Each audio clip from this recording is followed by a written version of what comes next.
Chapter 32.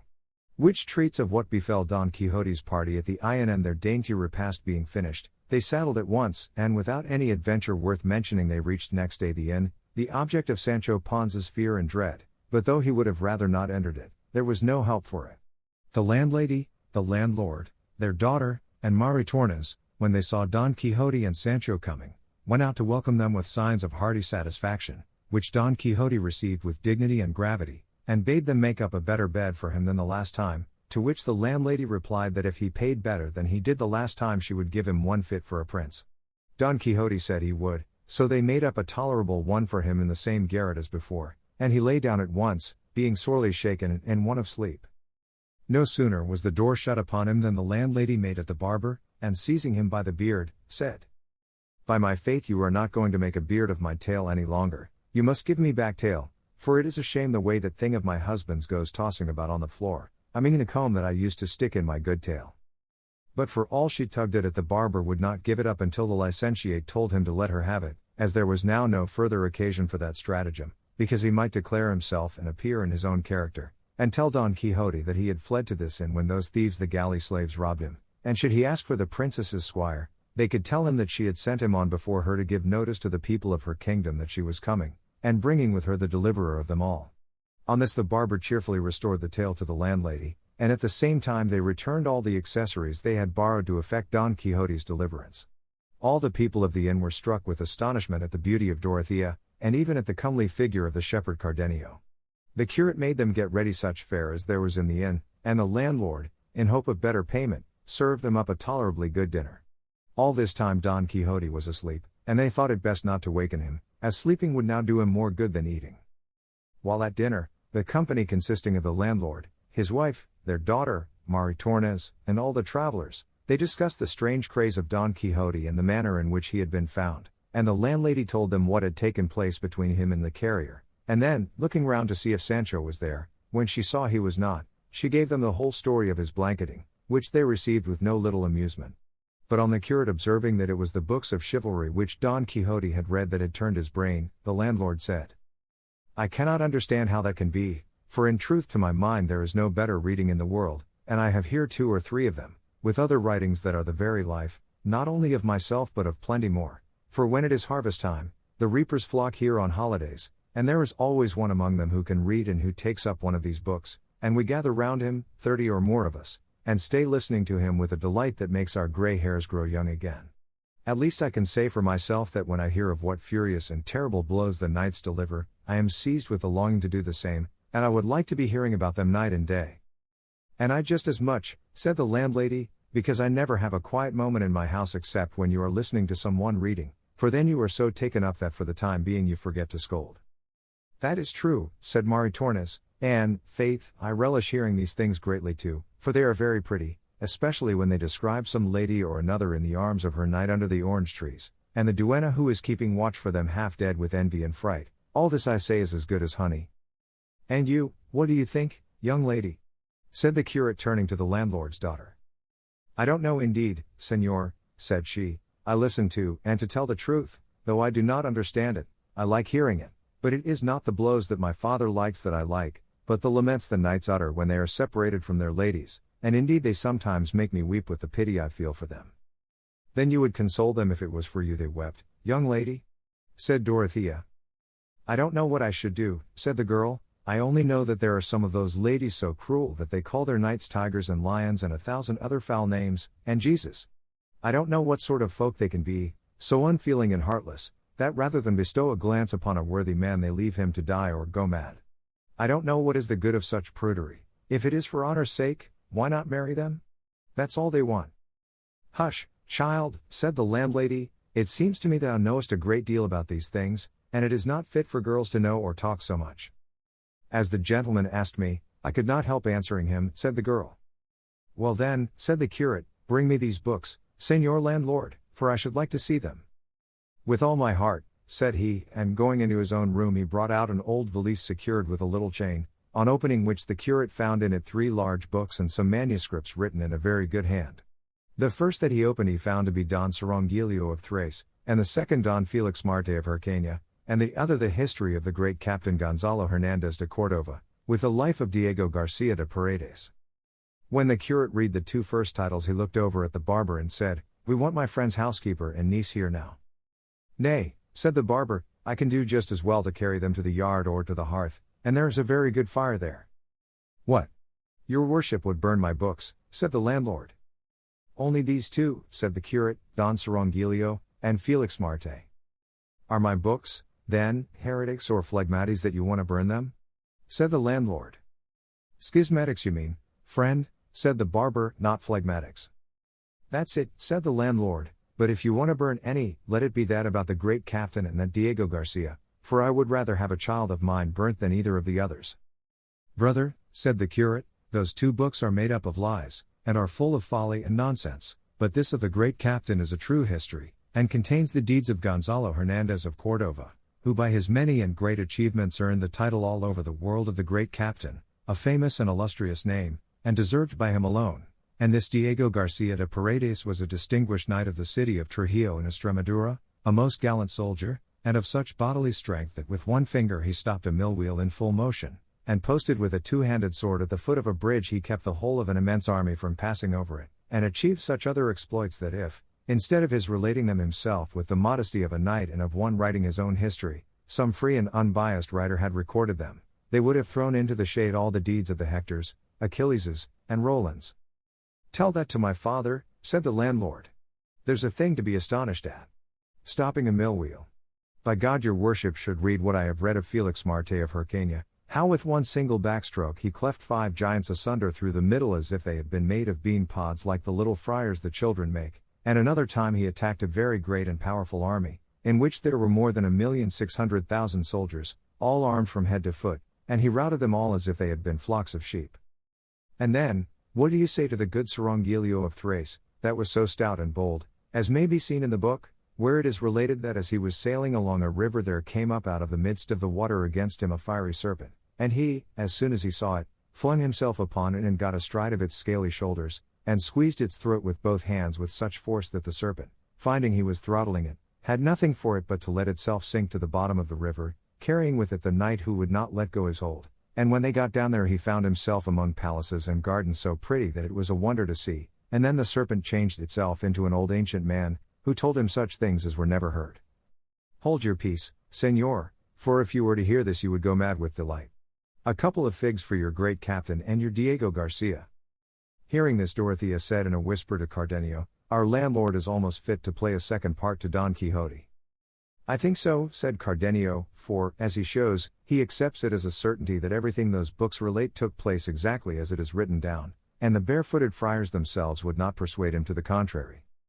"But consider, brother," said the curate once more, "there never was any Felix Marte of Hircania in the world, nor any Cirongilio of Thrace, or any of the other knights of the same sort, that the books of chivalry talk of. The whole thing is the fabrication and invention of idle wits, devised by them for the purpose you describe of beguiling the time, as your reapers do when they read, for I swear to you in all seriousness there never were any such knights in the world, and no such exploits or nonsense ever happened anywhere." "Try that bone on another dog," said the landlord, "as if I did not know how many make 5, and where my shoe pinches me. Don't think to feed me with pap, for by God I am no fool. It is a good joke for your worship to try and persuade me that everything these good books say is nonsense and lies, and they printed by the license of the Lords of the Royal Council, as if they were people who would allow such a lot of lies to be printed all together, and so many battles and enchantments that they take away one's senses."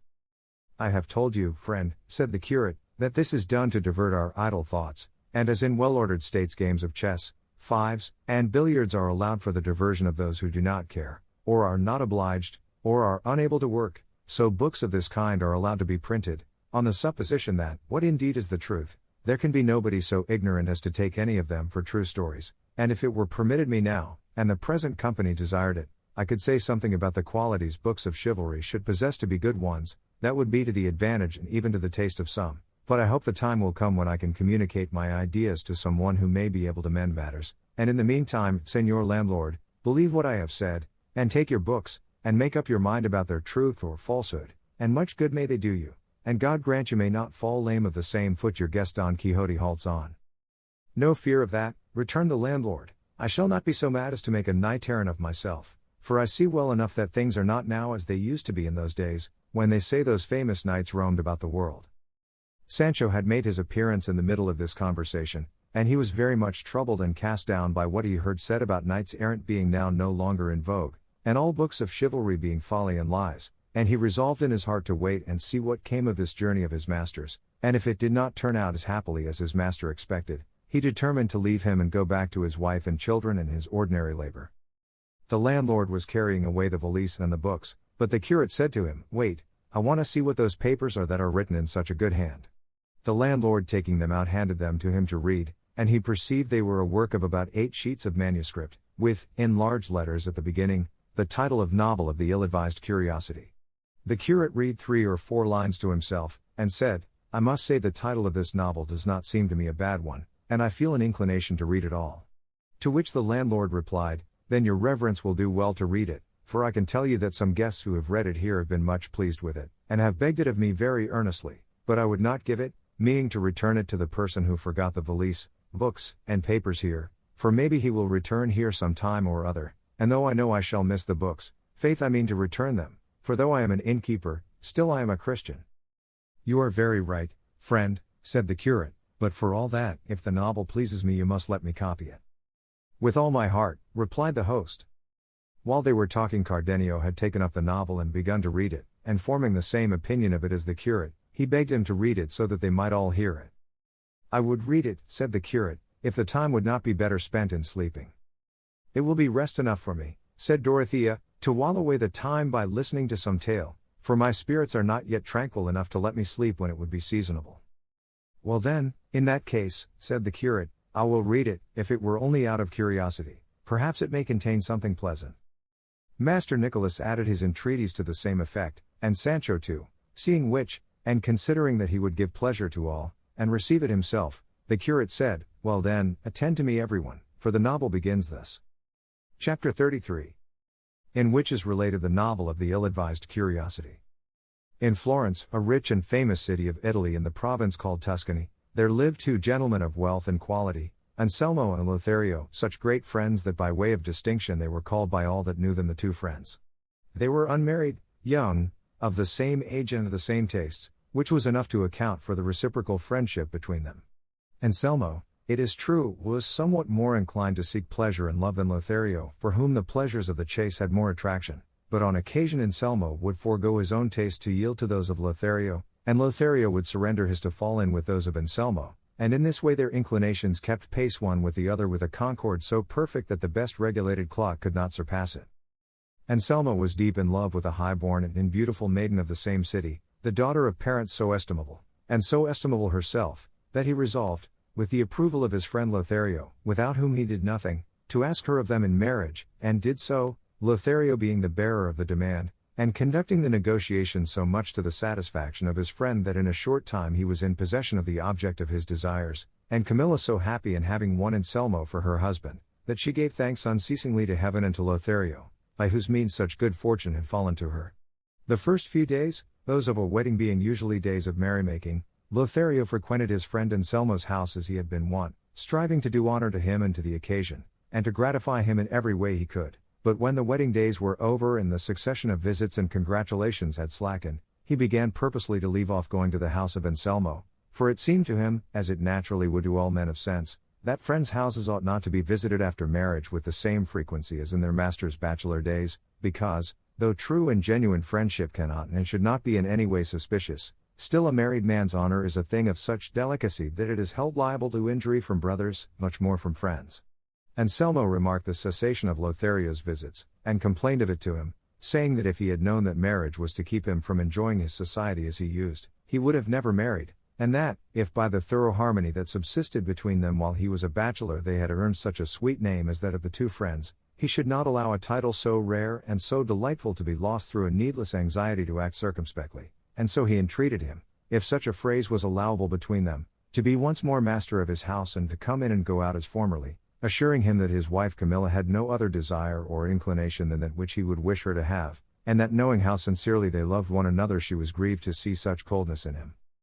To all this and much more that Anselmo said to Lothario to persuade him to come to his house as he had been in the habit of doing, Lothario replied with so much prudence, sense, and judgment, that Anselmo was satisfied of his friend's good intentions, and it was agreed that on 2 days in the week, and on holidays, Lothario should come to dine with him. But though this arrangement was made between them, Lothario resolved to observe it no further than he considered to be in accordance with the honor of his friend, whose good name was more to him than his own. He said, and justly, that a married man upon whom heaven had bestowed a beautiful wife should consider as carefully what friends he brought to his house as what female friends his wife associated with, for what cannot be done or arranged in the marketplace, in church, at public festivals or at stations, opportunities that husbands cannot always deny their wives, may be easily managed in the house of the female friend or relative in whom most confidence is reposed. Lothario said, too, that every married man should have some friend who would point out to him any negligence he might be guilty of in his conduct, for it will sometimes happen that owing to the deep affection the husband bears his wife, either he does not caution her, or, not to vex her, refrains from telling her to do or not to do certain things, doing or avoiding which may be a matter of honor or reproach to him, and errors of this kind he could easily correct if warned by a friend. But where is such a friend to be found as Lothario would have, so judicious, so loyal, and so true? Of a truth I know not. Lothario alone was such a one, for with the utmost care and vigilance he watched over the honor of his friend, and strove to diminish, cut down, and reduce the number of days for going to his house according to their agreement, lest the visits of a young man, wealthy, highborn, and with the attractions he was conscious of possessing, at the house of a woman so beautiful as Camilla, should be regarded with suspicion by the inquisitive and malicious eyes of the idle public. For though his integrity and reputation might bridle slanderous tongues, still he was unwilling to hazard either his own good name or that of his friend, and for this reason most of the days agreed upon he devoted to some other business which he pretended was unavoidable, so that a great portion of the day was taken up with complaints on one side and excuses on the other. It happened, however, that on one occasion when the two were strolling together outside the city, Anselmo addressed the following words to Lothario. Thou mayest suppose, Lothario my friend, that I am unable to give sufficient thanks for the favors God has rendered me in making me the son of such parents as mine were, and bestowing upon me with no niggard hand what are called the gifts of nature as well as those of fortune, and above all for what he has done in giving me thee for a friend and Camilla for a wife, two treasures that I value, if not as highly as I ought, at least as highly as I am able. And yet, with all these good things, which are commonly all that men need to enable them to live happily, I am the most discontented and dissatisfied man in the whole world, for, I know not how long since, I have been harassed and oppressed by a desire so strange and so unusual, that I wonder at myself and blame and chide myself when I am alone, and strive to stifle it and hide it from my own thoughts, and with no better success than if I were endeavoring deliberately to publish it to all the world, and as, in short, it must come out, I would confide it to thy safe keeping, feeling sure that by this means, and by thy readiness as a true friend to afford me relief, I shall soon find myself freed from the distress it causes me, and that thy care will give me happiness in the same degree as my own folly has caused me misery. The words of Anselmo struck Lothario with astonishment, unable as he was to conjecture the purport of such a lengthy preamble, and though he strove to imagine what desire it could be that so troubled his friend, his conjectures were all far from the truth, and to relieve the anxiety which this perplexity was causing him, he told him he was doing a flagrant injustice to their great friendship in seeking circuitous methods of confiding to him his most hidden thoughts, for he well knew he might reckon upon his counsel in diverting them, or his help in carrying them into effect. That is the truth, replied Anselmo, and relying upon that I will tell thee, friend Lothario, that the desire which harasses me is that of knowing whether my wife Camilla is as good and as perfect as I think her to be, and I cannot satisfy myself of the truth on this point except by testing her in such a way that the trial may prove the purity of her virtue as the fire proves that of gold, because I am persuaded, my friend, that a woman is virtuous only in proportion as she is or is not tempted, and that she alone is strong who does not yield to the promises, gifts, tears, and importunities of earnest lovers, for what thanks does a woman deserve for being good if no one urges her to be bad, and what wonder is it that she is reserved and circumspect to whom no opportunity is given of going wrong and who knows she has a husband that will take her life the first time he detects her in an impropriety. I do not therefore hold her who is virtuous through fear or one of opportunity in the same estimation as her who comes out of temptation and trial with a crown of victory, and so, for these reasons and many others that I could give thee to justify and support the opinion I hold, I am desirous that my wife Camilla should pass this crisis, and be refined and tested by the fire of finding herself wooed and by one worthy to set his affections upon her, and if she comes out, as I know she will, victorious from this struggle, I shall look upon my good fortune as unequaled, I shall be able to say that the cup of my desire is full, and that the virtuous woman of whom the sage says who shall find her, has fallen to my lot. And if the result be the contrary of what I expect, in the satisfaction of knowing that I have been right in my opinion, I shall bear without complaint the pain which my so dearly bought experience will naturally cause me. And, as nothing of all thou wilt urge in opposition to my wish will avail to keep me from carrying it into effect, it is my desire, friend Lothario, that thou shouldst consent to become the instrument for effecting this purpose that I am bent upon, for I will afford the opportunities to that end, and nothing shall be wanting that I may think necessary for the pursuit of a virtuous, honorable, modest and high-minded woman. And among other reasons, I am induced to entrust this arduous task to thee by the consideration that if Camilla be conquered by thee the conquest will not be pushed to extremes, but only far enough to account that accomplished which from a sense of honor will be left undone, thus I shall not be wronged in anything more than intention, and my wrong will remain buried in the integrity of thy silence, which I know well will be as lasting as that of death in what concerns me. If, therefore, thou wouldst have me enjoy what can be called life, thou wilt at once engage in this love struggle, not lukewarmly nor slothfully, but with the energy and zeal that my desire demands, and with the loyalty our friendship assures me of. Such were the words Anselmo addressed to Lothario, who listened to them with such attention that, except to say what has been already mentioned, he did not open his lips until the other had finished. Then perceiving that he had no more to say, after regarding him for a while, as one would regard something never before seen that excited wonder and amazement, he said to him, I cannot persuade myself, Anselmo my friend, that what thou hast said to me is not in jest. If I thought that thou wert speaking seriously I would not have allowed thee to go so far, so as to put a stop to thy long harangue by not listening to thee. I verily suspect that either thou dost not know me, or I do not know thee, but I know well thou art Anselmo, and thou knowest that I am Lothario. The misfortune is, it seems to me, that thou art not the Anselmo thou wert, and must have thought that I am not the Lothario I should be, for the things that thou hast said to me are not those of that Anselmo who was my friend, nor are those that thou demandest of me what should be asked of the Lothario thou knowest. True friends will prove their friends and make use of them, as a poet has said, usque adoras, whereby he meant that they will not make use of their friendship in things that are contrary to God's will. If this, then, was a heathen's feeling about friendship, how much more should it be a Christian's, who knows that the divine must not be forfeited for the sake of any human friendship? And if a friend should go so far as to put aside his duty to heaven to fulfill his duty to his friend, it should not be in matters that are trifling or of little moment, but in such as affect the friend's life and honor. Now tell me, Anselmo, in which of these two art thou imperiled, that I should hazard myself to gratify thee, and do a thing so detestable as that thou seekest of me? Neither forsooth, on the contrary, thou dost ask of me, so far as I understand, to strive and labor to rob thee of honor and life, and to rob myself of them at the same time. For if I take away thy honor it is plain I take away thy life, as a man without honor is worse than dead, and being the instrument, as thou wilt have it so, of so much wrong to thee, shall not I, too, be left without honor, and consequently without life? Listen to me, Anselmo my friend, and be not impatient to answer me until I have said what occurs to me touching the object of thy desire, for there will be time enough left for thee to reply and for me to hear. Be it so, said Anselmo, say what thou wilt. Lothario then went on to say, It seems to me, Anselmo, that thine is just now the temper of mind which is always that of the Moors, who can never be brought to see the error of their creed by quotations from the Holy Scriptures, or by reasons which depend upon the examination of the understanding or are founded upon the articles of faith, but must have examples that are palpable, easy, intelligible, capable of proof, not admitting of doubt, with mathematical demonstrations that cannot be denied, like, if equals be taken from equals, the remainders are equal, and if they do not understand this in words, and indeed they do not, it has to be shown to them with the hands and put before their eyes, and even with all this no one succeeds in convincing them of the truth of our holy religion.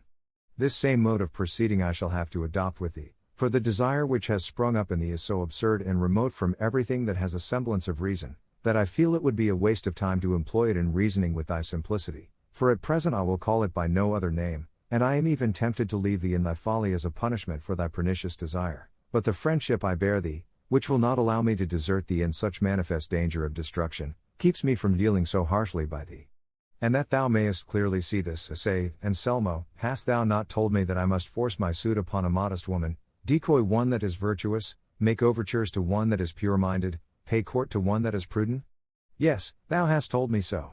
Then, if thou knowest that thou hast a wife, modest, virtuous, pure-minded and prudent, what is it that thou seekest?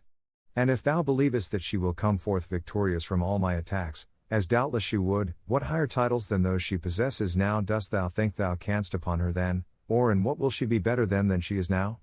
Either thou dost not hold her to be what thou sayest, or thou knowest not what thou dost demand. If thou dost not hold her to be what thou sayest, why dost thou seek to prove her instead of treating her as guilty in the way that may seem best to thee? But if she be as virtuous as thou believest, it is an uncalled for proceeding to make trial of truth itself, for, after trial, it will but be in the same estimation as before. Thus, then, it is conclusive that to attempt things from which harm rather than advantage may come to us is the part of unreasoning and reckless minds, more especially when they are things which we are not forced or compelled to attempt, and which show from afar that it is plainly madness to attempt them.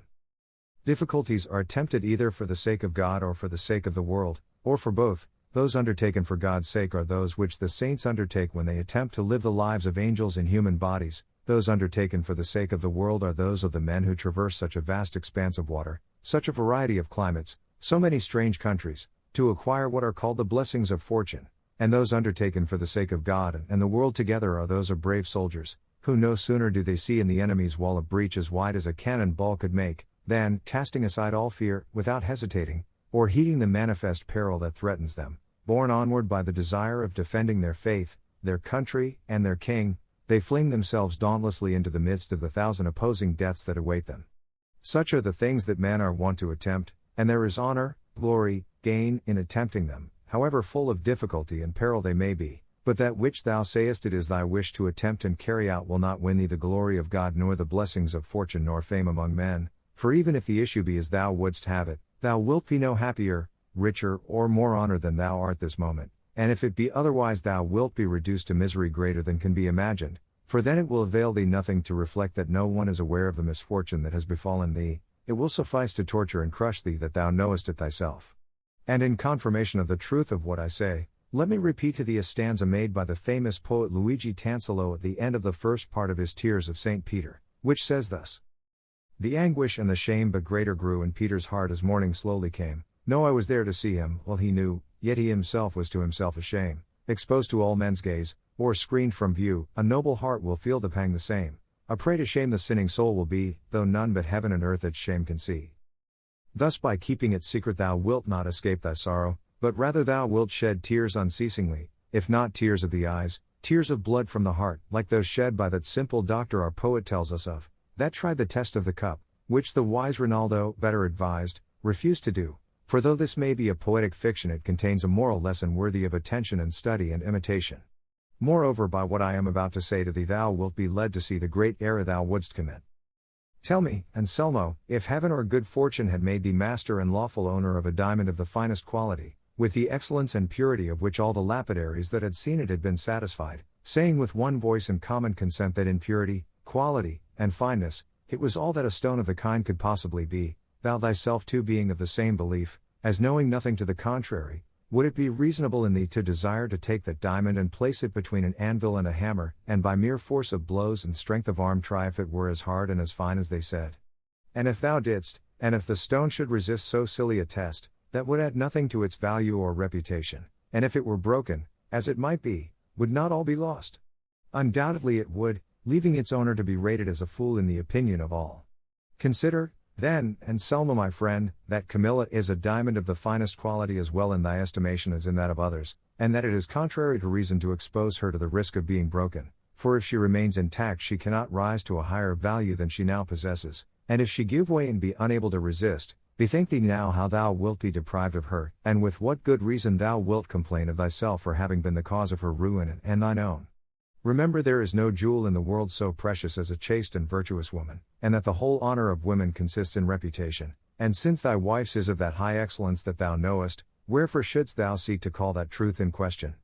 Remember, my friend, that woman is an imperfect animal, and that impediments are not to be placed in her way to make her trip and fall, but that they should be removed, and her path left clear of all obstacles, so that without hindrance she may run her course freely to attain the desired perfection, which consists in being virtuous. Naturalists tell us that the ermine is a little animal which has a fur of purest white, and that when the hunters wish to take it, they make use of this artifice. Having ascertained the places which it frequents and passes, they stop the way to them with mud, and then rousing it, drive it towards the spot, and as soon as the ermine comes to the mud it halts, and allows itself to be taken captive rather than pass through the mire, and spoil and sully its whiteness, which it values more than life and liberty. The virtuous and chaste woman is an ermine, and whiter and purer than snow is the virtue of modesty, and he who wishes her not to lose it, but to keep and preserve it, must adopt a course different from that employed with the ermine. He must not put before her the mire of the gifts and attentions of persevering lovers, because perhaps, and even without a perhaps, she may not have sufficient virtue and natural strength in herself to pass through and tread underfoot these impediments. They must be removed, and the brightness of virtue and the beauty of a fair fame must be put before her. A virtuous woman, too, is like a mirror, of clear shining crystal, liable to be tarnished and dimmed by every breath that touches it. She must be treated as relics are, adored, not touched. She must be protected and prized as one protects and prizes a fair garden full of roses and flowers, the owner of which allows no one to trespass or pluck a blossom, enough for others that from afar and through the iron grating they may enjoy its fragrance and its beauty. Finally, let me repeat to thee some verses that come to my mind. I heard them in a modern comedy, and it seems to me they bear upon the point we are discussing. A prudent old man was giving advice to another, the father of a young girl, to lock her up, watch over her and keep her in seclusion, and among other arguments he used these. Woman is a thing of glass, but her brittleness 'tis best not too curiously to test, who knows what may come to pass. Breaking is an easy matter, and it's folly to expose what you cannot mend to blows, what you can't make whole to shatter. This, then, all may hold as true, and the reason's plain to see, for if delays there be, there are golden showers too. All that I have said to thee so far, Anselmo, has had reference to what concerns thee. Now it is right that I should say something of what regards myself, and if I be prolix, pardon me, for the labyrinth into which thou hast entered and from which thou wouldst have me extricate thee makes it necessary.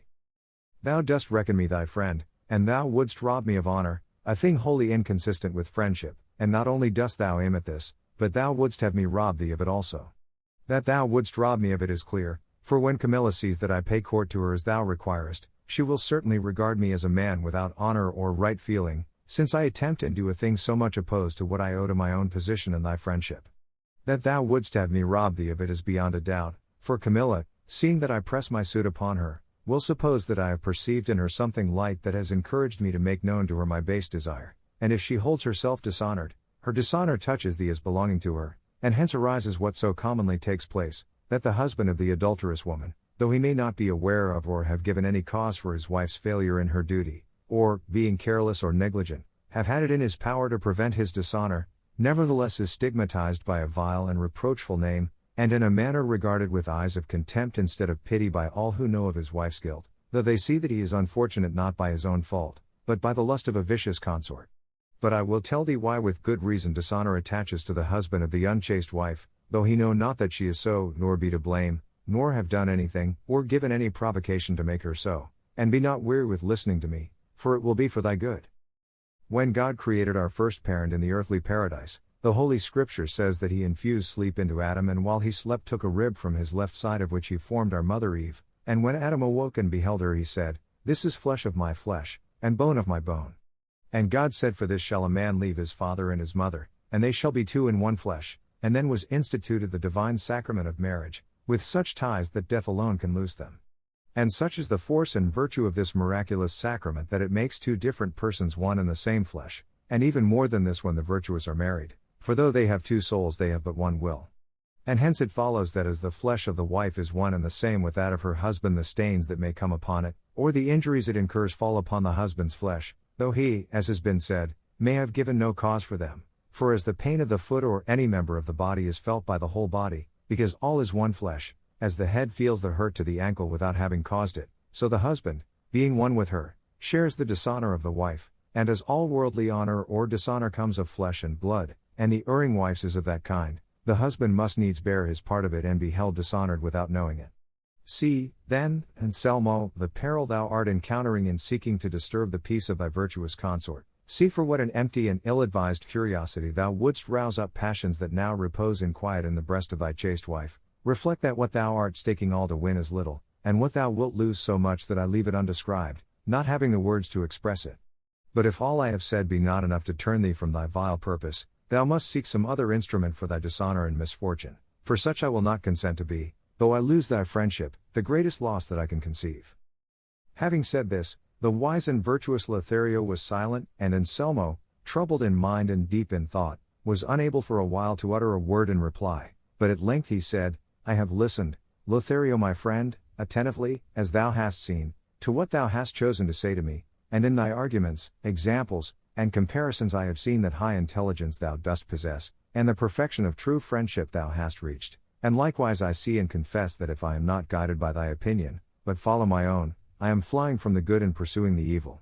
This being so, thou must remember that I am now laboring under that infirmity which women sometimes suffer from, when the craving seizes them to eat clay, plaster, charcoal, and things even worse, disgusting to look at, much more to eat, so that it will be necessary to have recourse to some artifice to cure me, and this can be easily effected if only thou wilt make a beginning, even though it be in a lukewarm and make-believe fashion, to pay court to Camilla, who will not be so yielding that her virtue will give way at the first attack. With this mere attempt I shall rest satisfied, and thou wilt have done what our friendship binds thee to do, not only in giving me life, but in persuading me not to discard my honor.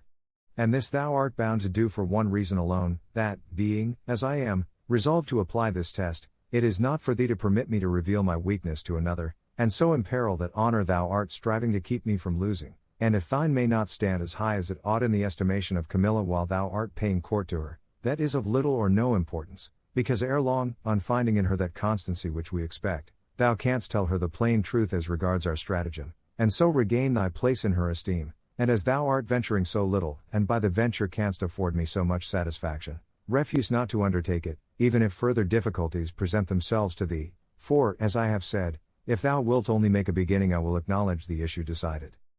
Lothario, seeing the fixed determination of Anselmo, and not knowing what further examples to offer or arguments to urge in order to dissuade him from it, and perceiving that he threatened to confide his pernicious scheme to someone else, to avoid a greater evil, resolved to gratify him and do what he asked, intending to manage the business so as to satisfy Anselmo without corrupting the mind of Camilla. So in reply he told him not to communicate his purpose to any other, for he would undertake the task himself, and would begin it as soon as he pleased.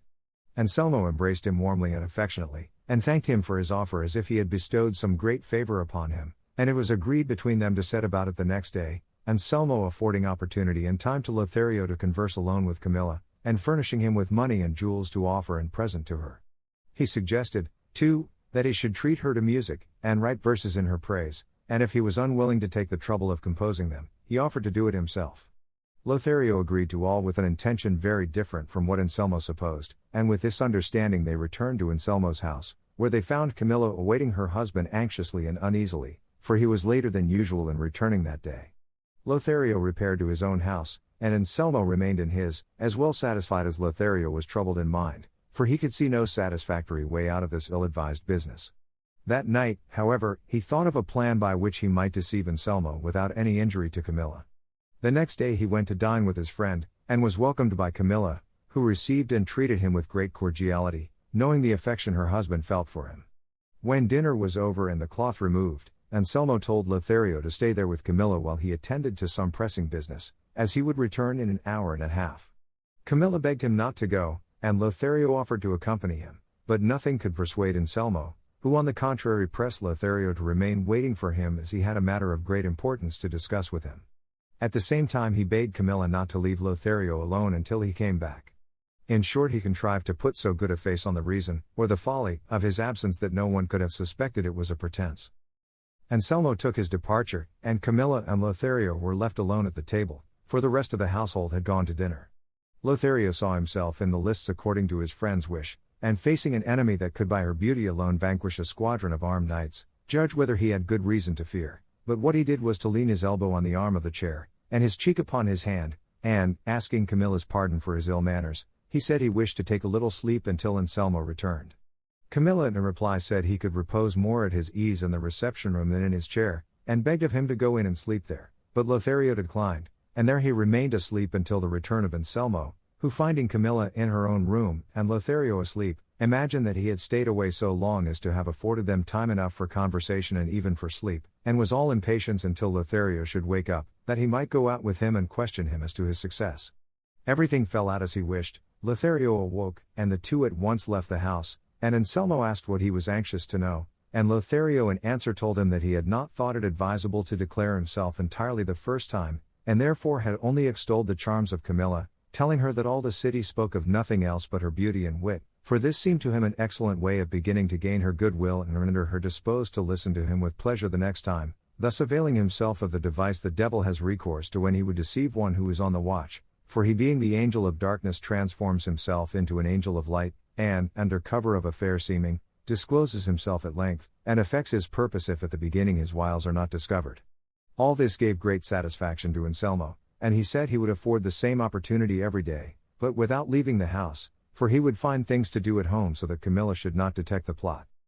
Thus, then, several days went by, and Lothario, without uttering a word to Camilla, reported to Anselmo that he had talked with her and that he had never been able to draw from her the slightest indication of consent to anything dishonorable, nor even a sign or shadow of hope. On the contrary, he said she would inform her husband of it.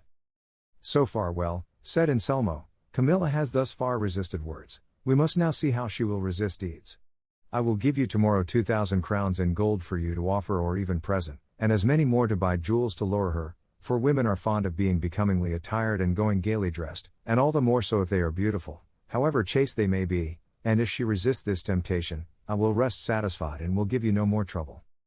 Lothario replied that now he had begun he would carry on the undertaking to the end, though he perceived he was to come out of it wearied and vanquished. The next day he received the 4,000 crowns, and with them 4,000 perplexities, for he knew not what to say by way of a new falsehood, but in the end he made up his mind to tell him that Camilla stood as firm against gifts and promises as against words, and that there was no use in taking any further trouble, for the time was all spent to no purpose. But chance, directing things in a different manner, so ordered it that Anselmo, having left Lothario and Camilla alone as on other occasions, shut himself into a chamber and posted himself to watch and listen through the keyhole to what passed between them, and perceived that for more than half an hour Lothario did not utter a word to Camilla, nor would utter a word though he were to be there for an age, and he came to the conclusion that what his friend had told him about the replies of Camilla was all invention and falsehood, and to ascertain if it were so, he came out and calling Lothario aside asked him what news he had and in what humor Camilla was. Lothario replied that he was not disposed to go on with the business, for she had answered him so angrily and harshly that he had no heart to say anything more to her. Ah, Lothario, Lothario, said Anselmo, how ill dost thou meet thy obligations to me, and the great confidence I repose in thee. I have been just now watching through this keyhole, and I have seen that thou hast not said a word to Camilla, whence I conclude that on the former occasions thou hast not spoken to her either, and if this be so, as no doubt it is, why dost thou deceive me, or wherefore seekest thou by craft to deprive me of the means I might find of attaining my desire? Anselmo said no more, but he had said enough to cover Lothario with shame and confusion, and he, feeling as it were his honor touched by having been detected in a lie, swore to Anselmo that he would from that moment devote himself to satisfying him without any deception, as he would see if he had the curiosity to watch, though he need not take the trouble, for the pains he would take to satisfy him would remove all suspicions from his mind.